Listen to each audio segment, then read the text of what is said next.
Le cerveau nous intéresse, nous chercheurs, les médecins, etc. Mais ce qui est nouveau, c'est que notre cerveau les intéresse, et ce sont les publicitaires, ce sont les développeurs de jeux vidéo.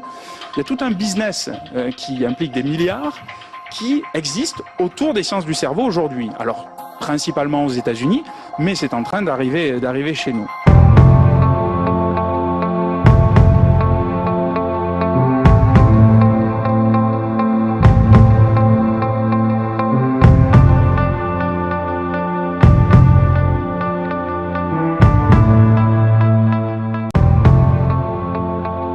Votre cerveau qui l'intéresse. Votre cerveau qui l'intéresse.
Échapper au message et au spot, eh bien voilà qui va peut-être vous faire réfléchir.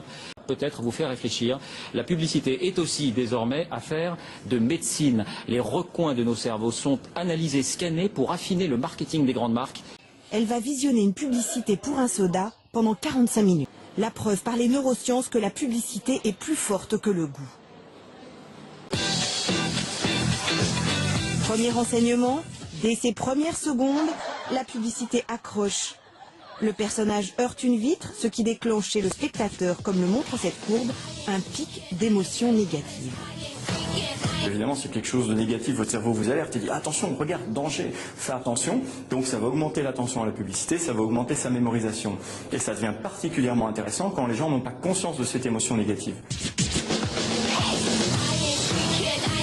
Et voilà ce qui se passe quand la volontaire regarde cette publicité.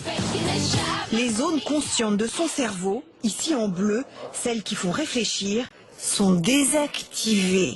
A l'inverse, la zone des émotions en jaune est allumée. Ça veut dire que cette publicité vous fait passer sur un mode émotionnel et non pas sur un mode conscient. Et donc ça, en général, ça va faire une publicité qui fonctionne assez bien, puisque les émotions et la décision sont liées. Il n'y a pas de décision sans émotion, il n'y a pas un être purement rationnel, cet être n'existe pas. C'est bien pour cela qu'on observe chez les consommateurs des comportements parfois déroutants.